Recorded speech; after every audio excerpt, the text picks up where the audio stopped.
What makes a live moment unforgettable? Sometimes it is a victory no one thought was possible. Other times it is a tragedy that leaves an entire nation silent. And in rare cases, it is a moment so powerful that people remember exactly where they were when they saw it happen. In this video, we'll count down 10 moments America watched history happen live. Moments when television brought history into living rooms, classrooms, offices, and crowded bars across the country. Number 10. The Miracle on Ice 1980. In February 1980, the United States Olympic hockey team faced the Soviet Union at the Winter Games in Lake Placid. On paper, it should not have been close. The Soviet team had dominated international hockey for years.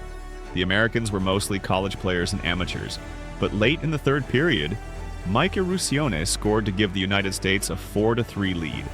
As the final seconds ticked away, broadcaster Al Michaels asked one of the most famous questions in sports history.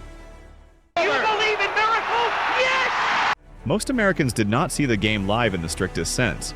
ABC aired it on tape delay in prime time.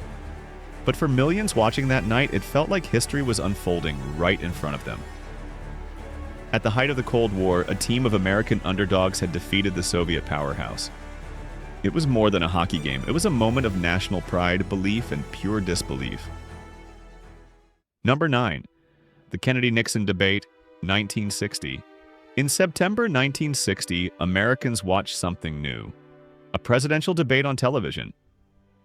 John F. Kennedy and Richard Nixon stood before the cameras in the first nationally televised presidential debate in American history.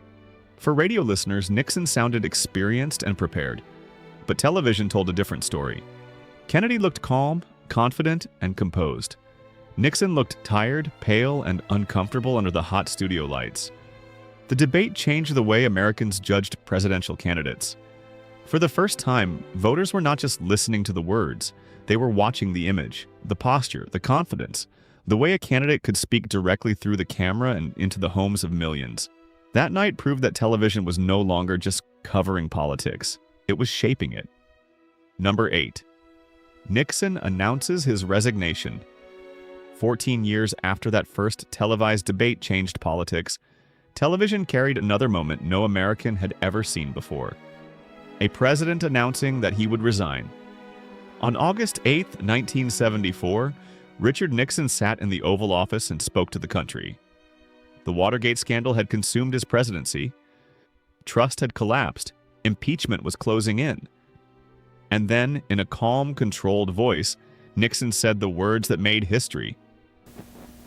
Therefore, I shall resign the presidency effective at noon tomorrow. For Americans watching at home, it was almost impossible to process. The most powerful office in the country had been brought to the edge by scandal, investigation, and pressure from every direction. This was not a campaign speech. It was not a victory speech. It was an ending. The next day, Nixon walked out of the White House, raised his arms, and boarded the helicopter that carried him away. Television had shown America the rise of modern politics. Now it showed the fall of a president. Number 7. The fall of the Berlin Wall. For decades, the Berlin Wall was more than concrete. It was a symbol of a divided world, East and West. Communism and democracy. Families separated, streets cut in half. A city turned into a front line of the Cold War. Then, on November 9, 1989, news began to spread that East Germany was opening its borders. At first, people were confused. Even officials seemed unsure what had just been announced. But the crowds came anyway. They gathered at checkpoints. They climbed onto the wall. They hammered at it with tools, rocks, and bare hands. And the cameras were there. Americans watching the news saw something that once seemed impossible. People dancing on top of the Berlin Wall, guards standing by, strangers embracing. A symbol that had stood for nearly 3 decades was suddenly being broken apart on live television. It was not the official end of the Cold War, but it felt like the moment the world saw the ending begin. Number 6. The Gulf War begins on live TV. On the night of January 16, 1991, Americans turned on their televisions and saw war in a new way. Not days later. Not through edited film reels. Not as a newspaper headline. Live. As Operation Desert Storm began, reporters in Baghdad described flashes in the sky, anti-aircraft fire, and explosions in the distance. CNN, still a relatively young cable network, became the place millions turned for non-stop coverage. The images were strange and haunting. Green night vision footage, dark skies over Baghdad, anchors trying to explain a war as it unfolded in real time. For earlier generations, war had often been something the public learned about after the fighting began. Now, Americans could sit on the couch and watch the opening hours of a military campaign as it happened. The Gulf War changed the relationship between television and conflict. It made live war coverage feel immediate. It made cable news essential. And it showed that in the modern media age, history would not just be reported, it would be broadcast as it happened. We're halfway through, and the next 5 are the moments people still describe with one sentence. I remember exactly where I was.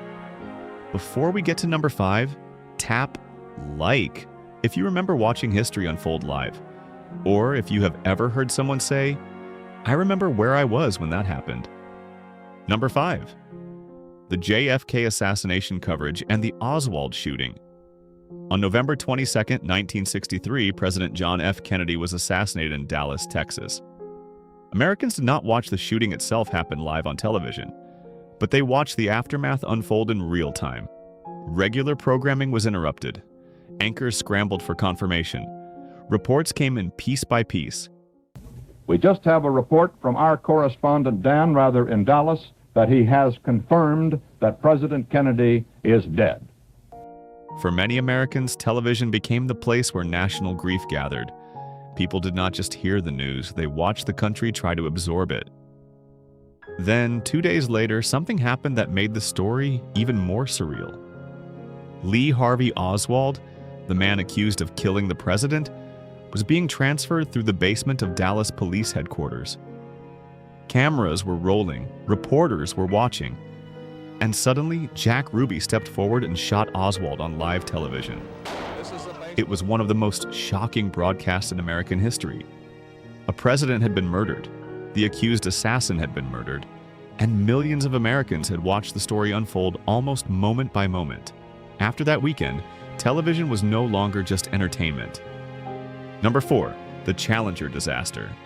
On January 28, 1986, the launch of the Space Shuttle Challenger was supposed to be inspiring. This mission carried 7 crew members, including Krista McAuliffe, a school teacher from New Hampshire who was set to become the first teacher in space. That made the launch feel personal. Classrooms across America tuned in. Students watched with teachers. Parents watched from home. NASA expected a moment of pride. For 73 seconds, everything looked normal. The shuttle rose into the sky. The engines burned bright. The announcer calmly described the flight. Then Challenger broke apart. At first, many viewers did not understand what they had seen. The trails of smoke twisted across the sky. The announcer's voice continued. Then came the words that confirmed the unthinkable. A major malfunction. All 7 crew members were gone. What made Challenger so painful was the promise attached to it. This was supposed to be a lesson for children, a celebration of exploration, a reminder that space belonged not only to astronauts but to teachers, students, and ordinary dreamers. Instead, millions watched hope turn into tragedy in less than 2 minutes. That night, President Ronald Reagan spoke to the country. Today is a day for mourning and remembering. Nancy and I are pained to the core by the tragedy of the Shuttle Challenger. It was a speech meant to help the country grieve. But for those who watched the launch live, the image of Challenger in the sky never left. Number 3. The O.J. Simpson Bronco chase. On June 17, 1994, television turned a police chase into a national event. O.J. Simpson was one of the most famous athletes in America. A Heisman Trophy winner, an NFL star, a familiar face from movies, commercials, and sports broadcasts. Then he became a suspect in the murders of Nicole Brown Simpson and Ronald Goldman. When Simpson failed to turn himself in, the story exploded. That evening, a white Ford Bronco appeared on a California freeway. Inside was Simpson. Driving was his friend, Al Cowlings. Police followed slowly behind, and the helicopters followed above. Networks cut away from regular programming. Even NBA Finals coverage was interrupted. Millions of Americans watched a vehicle move slowly down the freeway, unsure whether they were witnessing an arrest, a breakdown, or something worse. It was not fast. It was not dramatic in the usual sense. That was what made it so strange. The whole country seemed to be staring at one white vehicle, waiting. The Bronco chase became a turning point in celebrity culture, crime coverage, and live television. It showed that the line between news and spectacle had become dangerously thin, and America could not look away. Number 2. September 11th. On the morning of September 11th, 2001, America changed on live television. The first plane hit the North Tower of the World Trade Center before most viewers understood what was happening. At first, many thought it might have been a terrible accident. News crews turned their cameras toward the smoke rising over New York City. Anchors tried to make sense of the images. Then, as millions watched live, a second plane struck the South Tower. In that instant, confusion became certainty. America was under attack. The hours that followed were almost impossible to comprehend. The towers burned. The Pentagon was hit. Another plane crashed in Pennsylvania after passengers fought back. And then, on live television, the Twin Towers collapsed. There are moments when history feels distant. This was not one of them. People watched from office break rooms, school classrooms, airport terminals, living rooms, and crowded sidewalks. They called loved ones. They stood in silence. They tried to understand how the world could change so quickly. September 11th became one of those days that divided time into before and after. Before the smoke. Before the towers fell. Before Americans realized that the images on the screen were not just news. They were the beginning of a new era. Number 1. Apollo 11. Moonwalk. Not every live moment America watched was tragedy. Some were moments of wonder. On July 20th, 1969, hundreds of millions of people around the world gathered around televisions to watch something no human being had ever done before. Apollo 11 had reached the moon. Neil Armstrong and Buzz Aldrin were inside the lunar module Eagle. The Eagle has landed. Michael Collins circled above in the command module. Back on Earth, people held their breath. The picture was grainy. The sound was imperfect. The images looked almost ghostly. But none of that mattered, because the world was watching a human being step onto another world. Neil Armstrong climbed down the ladder. He paused. Then his boot touched the lunar surface. That's one small step for man, one giant leap for mankind. For Americans watching at home, it was more than a scientific achievement. It was proof that the impossible could become real. Families crowded around tiny black and white televisions. Neighbors gathered together. Children watched something that made the future feel unlimited. At a time filled with war, protest, assassinations, and division, Apollo 11 gave the country a shared moment of awe. No one watching could reach out and touch the moon, but for a few minutes, television made it feel close. That is why the moonwalk belongs at number 1. Because it was not just history happening live, it was humanity stepping beyond its own world while America watched. History does not always announce itself. Sometimes it begins with a normal broadcast, a game, a speech, a launch, a breaking news bulletin. Then suddenly, everything changes. The people watching do not know yet how the moment will be remembered. They only know they cannot look away. Sometimes history happens right in front of us, and all America can do is watch. Which live moment do you remember most clearly? Let us know in the comments. And if you want more stories from the moments that shaped America, subscribe to History Digest.